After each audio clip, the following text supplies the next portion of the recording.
guys. And what I want to do today is sort of three things. One is talk a little bit about what the Chertoff Group is and what we do, just to give you an example of the kind of the career you can have in the private sector, even for those of you that have a government kind of bent, and I certainly did. I spent time in the government, and now I'm doing this. Secondly, talk a little bit about the kinds of things that folks are concerned about out there in the private sector in terms of risk. And this applies to governments too, but what our clients, we work primarily with Fortune 500 companies and some foreign governments, and sort of what they're concerned about from a risk perspective, not only kind of here in the near term, the kind of the obvious choices, but then looking out over the next 3 to 5, even 10 years, what are the things that people are really kind of planning against. And then third, give you some sort of lessons learned that I've kind of gone through, warts that I've accumulated from a bunch of career choices, some which were good, some which were terrible, some which were just plain lucky. So let me just launch in here. So we're the Chertoff Group is a global security advisory firm. And basically, we do a bunch of different things, and I'll articulate them quickly. But we're a firm that stays in the security field in all the things that we do, because that's where we're strong. We're made up of a lot of former U.S. government folks and some private sector folks as well. Former heads of agencies, heads of departments, that sort of thing. So we do 4 things. Let's see if I can get this to work. Not so much. That's fine. Does the pointing thing work?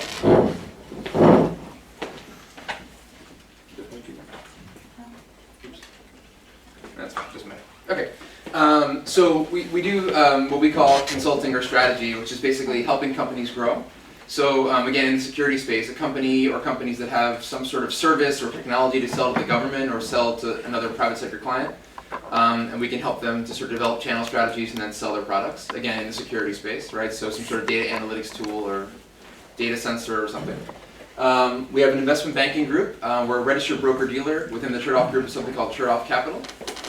So we do both buy-side and sell-side mergers and acquisitions work, again, in the security space. So companies looking to either sell off or to make an acquisition will come to us for help. Part of our differentiator is that with all these former government folks, including myself, who have active security clearances, we're able to go in and talk to people and actually go in and diligence these companies who have classified work. So if a particular company has a relationship with CIA, we can actually go in, read the contract, talk to folks, get a sense of if the valuation of that company is actually accurate or not. And most investment banks just simply can't do that. Third, we just started last year a private equity fund. We've made 2 acquisitions so far, both in the cybersecurity space. We have a controlling stake in one company called Delta Risk out of San Antonio, and another one out of Denver called Coalfire. And we're raising a $100 million fund this year, all in the cybersecurity space. We've identified that as a growth area, because we're really smart. And then security services, and this is what I do primarily, what Kelly does as well. It's for, rather than companies to sort of produce security technology, we're there to help consumers. So any company that needs help with their own security, whether it's on the cybersecurity side, kind of data protection, or on the physical side, so protecting a building, protecting people, protecting other physical assets, protecting the supply chain, etc. Does that all make sense so far? So that's what we do. It's a strange set of bedfellows, these core areas, and a lot of them don't really make sense to the outside, but it actually works in a number of really interesting ways. Number one, when it works well, we'll take a company as a consulting client, help them grow, and then transition them over to a banking client and help them exit, right? So that allows us to sort of play across business lines. And again, because we have a lot of kind of risk management, security expertise, we're able to do these things and kind of stay where we're strong. And in bad years, after sequestration a couple of years back, a lot of small consulting firms were hurt pretty badly, especially ones that do work with the U.S. government because of the contraction of the budget. But we're pretty well diversified, so we really weren't impacted by it at all, which is nice. So I'm a senior director at the firm. We're a firm of about 45 people with 15 levels, which doesn't make any sense, but so the levels don't really matter, but the long and the short of it is I'm kind of a mid-career person at the firm. I got here in October 2012 coming out of CIA. I spent time in the NCS and came here not really knowing anything about corporate security or risk mitigation or any of that stuff. I was a national security intelligence guy.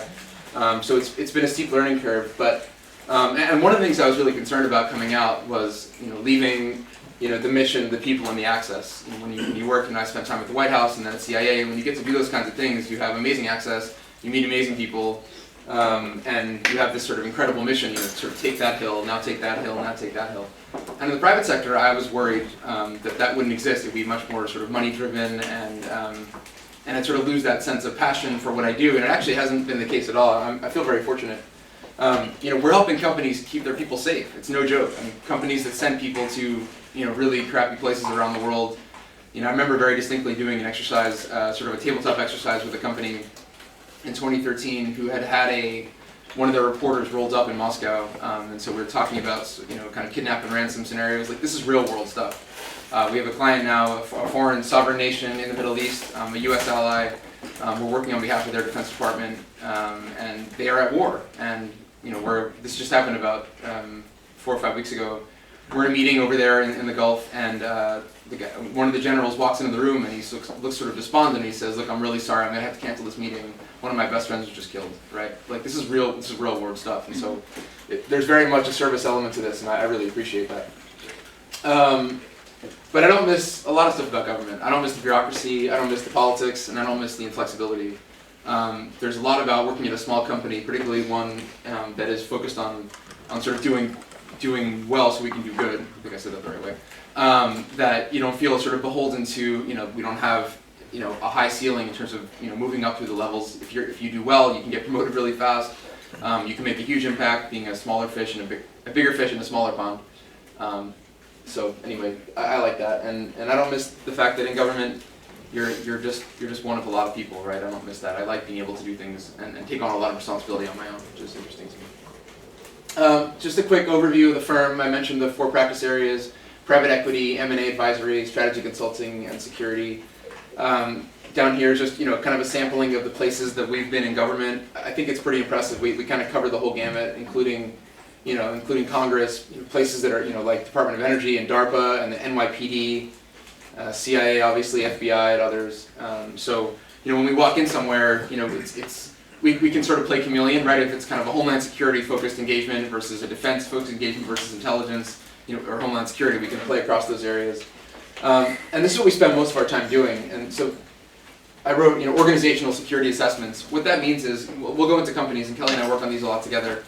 Companies will ask us, where are we relative to where we should be as a corporate security department? So in the 21st century, with the number of risks that a multinational company, a company like Facebook or Google or Amazon or Bloomberg or whatever, fill in the blank, these companies are dealing with a lot of things around the world, not only keeping their people safe, but they have offices in all sorts of different places, data protection issues, intellectual property theft, economic espionage, financial risk, and protecting their CEO when folks travel to meetings and conferences, keeping those people safe, all that stuff. That's all kind of part of what we do. And so we'll go in and kind of assess the organization. Do you have the right corporate security team? A lot of companies in the past would hire just a bunch of ex-cops and say, here's our security team. These guys know how to do investigations. And we're not there to help companies like figure out who stole a gift card off of somebody's desk, right? That's not corporate security. That's like first line supervisor stuff. But a lot of companies think that's what it is. So helping folks understand kind of what the enterprise risks are that they face every day, and helping them kind of align their mission, their people, their resources against those risks. That's what we do. I know this is really small, so I'm not going to go through it. But basically, here's sort of how we think about our engagement. So we're there to help a company assess risk, then mitigate it, then monitor it. And this last part is what companies really struggle with a lot. So they'll say, okay, we know we have sort of these 3 or 4 problems that we need to address, including, for example, we have a vulnerability in our oil refinery in Guadalajara, I don't know, whatever. And so they'll say, okay, we know we want to throw this technology against it. We want to hire 100 guards, we want to put these cameras up, and we want to put in this perimeter fencing, and that's great. And then we'll move on to the next problem, right? But that's not how you mitigate risk. Like, that's okay for today. But a determined adversary is going to say, great, okay, there's cameras over here, there's fences over here, I'm going over here. Or, okay, this has been hardened against some sort of physical intrusion, but I'm going to find the cyber points of entry, and I'm going to go in and knock it out using sort of logical or technical means. So the monitoring is really, really important, and that goes to not only kind of auditing and doing penetration tests against your security architecture, but it's also building relationships with local law enforcement, doing exercises, doing tabletops, refining your response protocols, all the things you need to do as a corporate security team who's responsible for protecting people and infrastructure sort of has to be monitored on a regular basis. And the other thing we talk that's coming up a lot now is insider threat. And you guys maybe have heard about this a little bit. It's not a new thing, but it's a term. And so as companies spend a lot of money sort of hardening their perimeters, and this is both on the cyber side and the physical side, so think about putting in new firewalls and encryption and all this kind of stuff. but it's the system administrator who's down on his luck financially, has a gambling debt, just got divorced, who has access to the crown jewels of your company. That's a real vulnerability, right? And same thing on the physical side. Edward Snowden, or any of the million other moles we've had in the intelligence community who had access to things they shouldn't have had access to, and we're not being consistently sort of re-monitored and rechecked and re-background investigated. So, anyway. And the same thing on the cyber side. You'll see it's the same three boxes, right? Assess risk, mitigate risk, monitor risk. Same thing, penetration testing, audit. Board risk reporting, that's another thing we spend a lot of time doing. With a bunch of senior guys, we're able to kind of talk to boards and talk to the C-suite. That's really where we tend to enter our companies, at the C-suite level. And particularly now, boards are starting to get their minds around how vulnerable they are on the cyber side. I mean, it's really scary. And so being able to help kind of chief information officers, chief technical officers, and CISOs be able to talk to their boards and articulate what the problems are, so they can get the resources that they need to do their jobs. And so that's a lot of what we spend our time talking about. So this next section, let me stop here actually and take any questions on kind of who we are, what we do, and sort of that stuff before I move on. Anything you want? Yeah? So are you only DC based, and in general, sort of the private security sector, is it DC central, or are there other cities that actually do that? Yeah, that's a good question. So we're headquartered in DC. We have offices in New York, London, Menlo Park, and Houston. Houston focused on oil and gas, Menlo Park focused on tech, New York focused on financial services, and then London focused on the rest of the world. Actually, very few of our clients, at least on the security services side, are in DC. I mean, companies who need help are kind of all over the place. So right now we have clients in California and Texas and Mexico. Well, actually, Mexico descendants in Mexico, Middle East, North Africa, Paris. We're just sort of all over the place, which is fun. There's a lot of travel, and that can be kind of fun and exciting, but it gets a little brutal. Other questions? Cool. Okay. So the next section, I just put a couple slides here. I just kind of threw this together.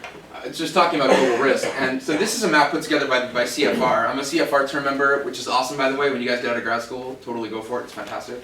The access you get to people and resources, and it's amazing. So of their 11 highest priority contingencies for this coming year, 8 in the Middle East, which will surprise nobody. But I just thought this was really interesting. They really believe that the rest of the world is sort of likely to fall off in terms of what the U.S. focuses its attention on. I mean, a little bit on Korea, but a lot more on the Middle East, which is ironic because, of course, we've been doing this transition to Asia over the last couple of years and really pulling out of the Middle East in terms of the resources and military assets that we have there. And a lot of our clients in the Gulf are actually very concerned about that, and will talk about it with us openly, saying sort of, where are you guys? Where are you going? We need your help. Please don't leave, which is sad to see. And I put the link to the survey up there, and I can send it to you. It's pretty interesting. And then this is how we think about it. This is a couple of slides we put together last fall. So you have your kind of present, and then sort of 5 years on. Terrorism and cyber being first and foremost, Russia, China becoming a bigger and bigger issue, and then natural resources. Something that doesn't get a lot of play in the security space, but access to water is a big deal, and will only become a bigger deal as we go. Same thing with oil. A lot of our Gulf friends are running out of oil. By some estimates, 2035. The UAE will be out of oil, and Saudi, perhaps in the future. So anyway. So yeah, just another kind of global threat analysis slide on how we think that sort of these markets are going to look. So as you see here, right? So cybersecurity, budgets are going to be huge. So getting a job in cyber is probably not a bad idea, right? And then same thing with the immediacy of the threat. So we see cyber as highly immediate and a huge addressable market for companies. And then moving out here, natural resources, right? The opposite. Lower dollar value, but over time it's going to become a bigger and bigger problem. And terrorism's not going anywhere, sadly. Not going anywhere. So let's see. So this is, so these are a few takeaways from sort of different issues around the globe, right? So more targeted strikes against ISIL. ISIL's not going anywhere. It's going to be a long-term problem. I think everybody knows that and recognizes it. And the next president, whoever he or she is going to have to deal with that. The Iran nuclear deal, we still don't know how this is all going to play out, right? I mean, the deal is still the final details are still being worked out. We don't know how it's going to play out ultimately. And they just got $50 billion back, and they're working very hard to improve their economy. Rouhani's been in Europe the last few days, sort of, deep dialing for dollars and bringing contracts and buying planes. And so what that means, having a newly sort of emerging and flush Iran, is sort of interesting. General Hayden is a principal at our firm. Just to read the quote, I think it's a good quote. "Almost any conceivable new president will take a more active role in confronting threats abroad than the current administration. This in turn will lead to greater investment in the DoD and intelligence budgets." Politics notwithstanding, I think that's probably right, that there's going to be more and more sort of investment in R&D, investment in military hardware, investment in intelligence collection than we've seen in this administration. And I served in this administration, so there's no politics there. Yeah. So let me stop there. Again, sort of take questions, discussion, anything you guys want to talk about before I move on to the kind of more fun part. Yeah. So a lot of that global security outlook is very geopolitical heavy. So kind of like for government clients, how often do your private security clients want the bigger picture, or do they just want to know we're in this country, what's going to happen to us here? Yeah, it's a great question. So it depends. Some of them are much more. I mean, if the ones that are multinational, that are truly global, will want the whole picture. They want to know where's the U.S. government putting its resources. What agreements are we reaching? What agreements are we working on around the world? Where are we going to be stronger? Where are we going to get more assets, more military assets, more intelligence assets, because they'll feel safer in those countries. But a lot of the companies that are asking for, for example, we want to open up operations in X country. Can you give us a threat assessment on that area? So we'll do that kind of stuff a lot too.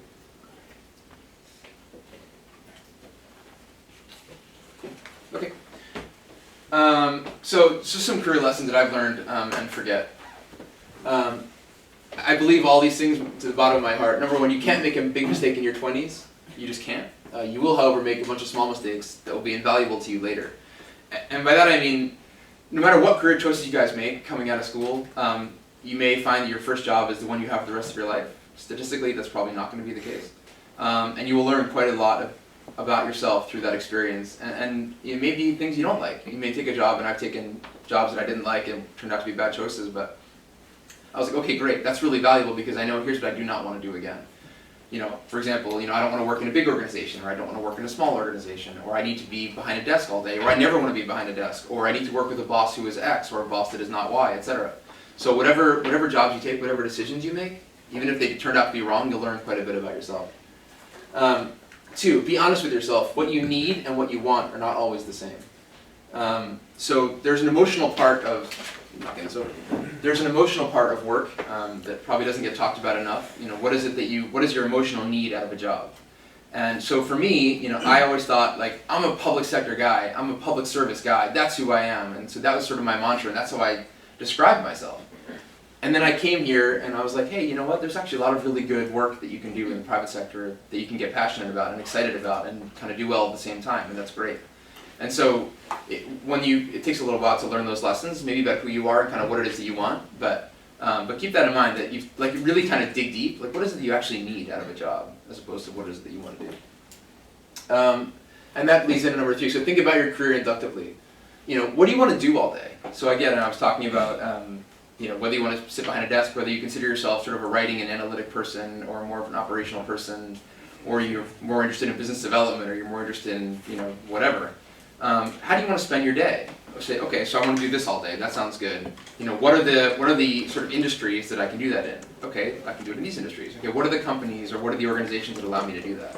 Rather than saying, I want to be an FBI agent, or I want to go to CIA, or whatever. What do you actually want to do all day? I mean, having gotten to spend time in these organizations, it's not exactly what people think it is, right? So, for example, being a case officer, you spend your days sitting behind a desk and writing all day. You spend your night oftentimes hanging out with people that are less than savory, right? And if you have family, you have kids, you're out all night, every night, hanging out with these people and wishing you were anywhere else, and during the day you're spending all day writing up what you did the night before, and you do it all over again. It's exhausting, and it's grueling, and it's, quite frankly, not always that great feeling. It's amazing, and it's an amazing career, and I'm not knocking it, but just be sure you know what you're talking about before you say, this is what I want to do. The money will come, but it will not fall out of the sky. So I've always said to folks, like, forget the money. Figure out what you want to do, go do it, and the money will come eventually. But that doesn't mean you don't have to think about it strategically. Think, okay, so in 5 years, I want to spend some time in the government and build my credentials, and then I want to transition out to the private sector and have a family or whatever. So you have to think about it, right? So what are the things you're going to need to be ready to do when you transition out? I mean, a lot of CIA officers will reach out to me because I'm out already and saying, so what are you doing? How did you do it? Because that transition from the government to the private sector is hard, right? It's not easy, especially when you've done one thing for 7 or 10 or 15 years. You only know how to do one thing, right? So I always say to them, like, there are things you can do now while you're still in government, looking for certifications, going back and getting a second degree or whatever, that will help you quite a bit when you get into the private sector. So don't just sort of assume the money will come just because, I spent time in the government, so people are going to pay me. It doesn't really work like that. But don't worry about it first, right? Work first, you do what you love, do what you want to do, don't worry about the money, if that makes sense. People want to work with people they like and they trust, and this is so true. We are, at the Chertoff Group, we are in the relationship business. It's a human services, a personal services firm, right? We're there to build relationships with clients, get them to trust us, tell us what their vulnerabilities are. I mean, this is some very sensitive stuff, right? Know that we're not going to leak it or share it with anybody. I mean, we don't advertise on our website who our clients are. You don't know who, on the security services side, we don't talk about who we work with because they don't want it out there, right? We sign NDAs, we go and we do a security assessment for big, famous, big Fortune 10 companies, and we just don't talk about it because you can't, right? And so those are the clients that come back and back and back from our work because they know they can trust us, and they know that we will not share whatever they tell us with anybody else, so that they can help keep their secrets safe. I think this is funny. Who you know matters more than what you know until someone asks you a question. And this has happened to me before, where I've gotten a job based on relationships and networking really hard, and then got there and realized I didn't know what the hell I was talking about. And that's a really uncomfortable feeling when somebody hires you. So yeah, you need to network really hard, and I'll talk about networking more in a minute, but you need to know what you're talking about too, so the content really matters. Make yourself invaluable to someone, then look around you and do it again quickly. So I spent time after grad school at Booz Allen, and then left Booz Allen for a small company called the Analysis Corporation, where I was working for John Brennan, who's now the CIA director, as his senior advisor, chief of staff. And so, I was sort of his right-hand guy, and we worked together very closely, and he ended up bringing me to the NSC, which was awesome. But when he left to join Obama's transition team, I didn't have a sponsor. I didn't have a patron. I didn't have somebody who was sort of there. I was a chief of staff without a chief, without a CEO. The acting CEO didn't really know me very well, and so I spent 6 months twiddling my thumbs and miserable because I hadn't recruited the next person. I hadn't spent time building those relationships with other senior people. Make yourself invaluable, but then keep doing it. Don't pick your boss and then say like I'm good because I did that and that was a mistake. Embrace your inner millennial while emulating the greatest generation. All of us in our careers, again, statistically, will have somewhere between 5 and 10 different jobs. Our parents, our grandparents had 1 or 2 or maybe 3 jobs in their careers. And I think that's great. I don't think we should be ashamed of it. I don't think we should say sorry for it. I think having lots of different experiences and learning from them and growing and getting to spend time doing different things is awesome. But that doesn't mean that you don't need to think about building expertise, right? It's not one or the other. They're not mutually exclusive. You can be at a place for 2 or 3 or 4 years and work really hard and build some expertise, and not in the way that you would after 25 years, but stay as long as you need to learn what you need to learn, right? But don't be afraid to go out there and say, I've learned a bunch of stuff, I think I can be valuable somewhere else, and hop around, have a different experience. We're all doing it anyway, you might as well enjoy it and sort of take pride in it. And then last, network your off everywhere you go. At school, at work, at a bar, at the dentist, on a train, at Thanksgiving dinner, just don't be obvious about it. People don't like gunners. People don't like people that are working them, that are clearly trying to elicit information from them, that that want to tell you their bio in the first 5 seconds that you meet. Nobody likes that, right? But everybody, it's DC, right? So we're all networking all the time. And again, don't be ashamed of it. Don't be super obvious about it. But you have no idea who you will meet in a given day, at a bar, at work, at the library, whatever, who will come back and be an influential person in your life in 10 years. It's cliche, but it is 100% true. Someone gives you a business card, look at the business card, right? Say thank you. In Japanese culture, they will bow when you get a business card, right? Like, appreciate that. Someone's giving you a gift. They're telling you about them and who they are. Accept that. Look at it. Put it in your pocket. Keep it. When you get back to your computer, put it in your contacts. Like those, when someone takes time to have an informational interview with you, write them a handwritten note. Just do it. It's annoying and it takes 5 minutes of your day, but it's 5 minutes of your day, right? Like, don't send an email. Nobody likes that. Like those little things, like it's amazing how far they go. It's amazing. As somebody who's now on the other side of the desk and interviewing and hiring people, when someone writes me a thank you note, like it goes right up my bulletin board. Like I will not forget that person. They have to follow up. That doesn't mean that that's the end of it, and now you're my friend for life. But if you're reasonable and consistent and not aggressive but assertive about following up and saying, hey, I just want to check back in with you, see how things are going, whatever. Like I will remember you and I will take you seriously. And if you come to me for something, I will help you. So I'll stop there. I'm done yapping. I'm going to sit down and discuss whatever you guys want to talk about. So you talked about cybersecurity, obviously, and if any of us were to go to like job boards for jobs in the DC area, there are a lot of cybersecurity jobs out there. I'm not an IT guy, and I don't know a lot about like the technical aspects of security. Me neither. So how do you make that leap? Like what's the step there? That's a really, really hard question, and I don't know the answer. I really don't. I know that a lot of companies are trying to find young people who are hungry and who really want to do cyber, and even if they don't know a lot about it, they will hire them as entry-level people and train them up because there's such a lack of talent. I mean, there's all these stories written about this, how few people there are that actually understand cyber, and so there will be jobs for you. If you push it hard and sort of network around it, you will find a way to get in on the ground floor and just learn it. Please. I mean, all the big shops. I mean, certainly the big four, right? Your Ernst & Young and your PwC and all those guys. Deloitte. I know for sure they're looking for cyber people because they don't have those credentials. Accenture and others. But I'm happy to try to get you a list. Off the top of my head, I don't know specific companies. Sure. Please. If you were starting again and you were doing research on different kind of consulting groups like this, what would you be looking for? What would influence your decision on where to go? Yeah, so a few things, not in any particular order. So one is, size matters. It's terrible to say. Size matters. Let's go ahead and say it. So I really didn't, so I spent time at Booz Allen. I really didn't like that. I really didn't like being in a huge consulting firm. I mean, some people love it because you have incredible resources. If you need to reach back to find somebody that had spent 10 years in FEMA, you can find somebody that spent 10 years in FEMA at Booz Allen because they got everything, right? Or any of these Leidos or whatever. But I didn't want that. I wanted to be, like I said, a bigger fish in a smaller pond. I wanted the opportunity to do more quickly. So that's one thing. I've always believed that you find a great leader, find somebody that you really emulate, that you really believe in and really respect what they did in their career, and find a way to work with them. Secretary Chertoff is a wonderful manager, and he's a great human being, frankly. I mean, the guy left a lifetime appointment as an appellate judge to go take the worst job in DC as the head of DHS. So I have a lot of respect for him, and so find people that you sort of emulate and go work for them. What else? I like companies that offer a lot of diversity in the kinds of things that you can do. I mean, some companies just do one thing, right? I like the fact that we do lots of things. And while as we grow, we're becoming a little bit more specialized, meaning I do primarily security. When I first got there, I did a lot of strategy and consulting work too, which I found really interesting. So companies with sort of a more diversified set of offerings just gives you more opportunities. Like, hey, I didn't even know I liked that. Like, that's really cool. I want to try that too.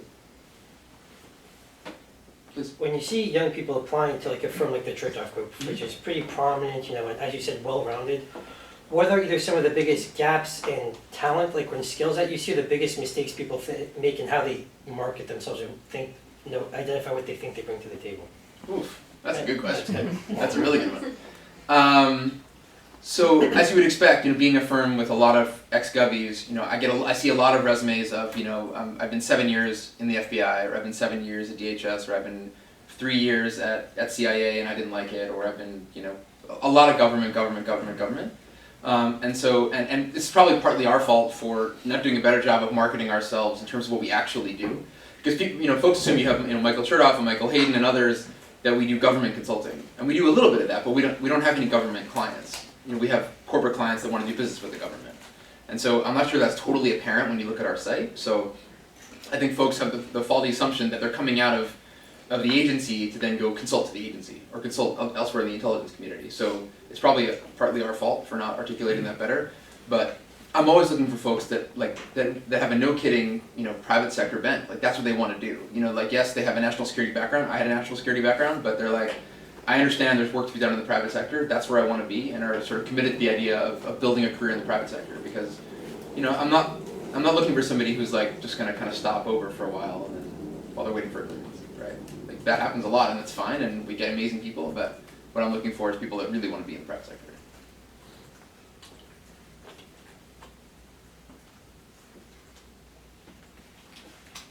More questions? More questions? Yeah? Right, so I asked a question earlier about location, Mhm. DC and all that. The thing that concerns me as someone in their low mid-20s, grad school loans, all that kind of stuff, going Yeah. on, is DC is consistently ranked as one of the most expensive cities to live in. And so you say Yes. money doesn't matter, but for me, I feel like it's really, it's a pressure, especially if you want to have a family someday. Yeah. And regardless of whether you live in DC or Fairfax or Bethesda, it's gonna be Yeah, very expensive. So that's right. how do you get around that? Yeah. So I guess what I mean is it's sort of a long-term play, right? I mean, if I had to do it all over again, I would have gone to government at 23. I would have stayed there for some number of years and then transitioned out. What I did is I hopped around a lot. I was in government, out of government, in government, out of government. And so I was never anywhere long enough to develop, I think, enough expertise to be able to get me where I wanted to go in the shorter term. So I think this is true that entry-level positions in the government, entry-level positions in the private sector are not actually dramatically different. I mean, unless you're talking about investment banking and maybe the big four. And as I'm evaluating people, if someone who comes to me and says, look, I went to DHS, I went to the bureau for 5 years. This is what I did. I worked really hard. I worked my way up. That shows a certain level of commitment, as opposed to I'm going to go to Deloitte. I did this. I didn't really like it. I went because I thought I just don't go somewhere for the money now if you can avoid. I mean, if you can't avoid it, you can't avoid it. But it's about developing sort of a corpus of having done stuff, right? Having accomplished things at this stage. I mean, I understand DC's really hard, and any of these places, New York, DC, Northern California.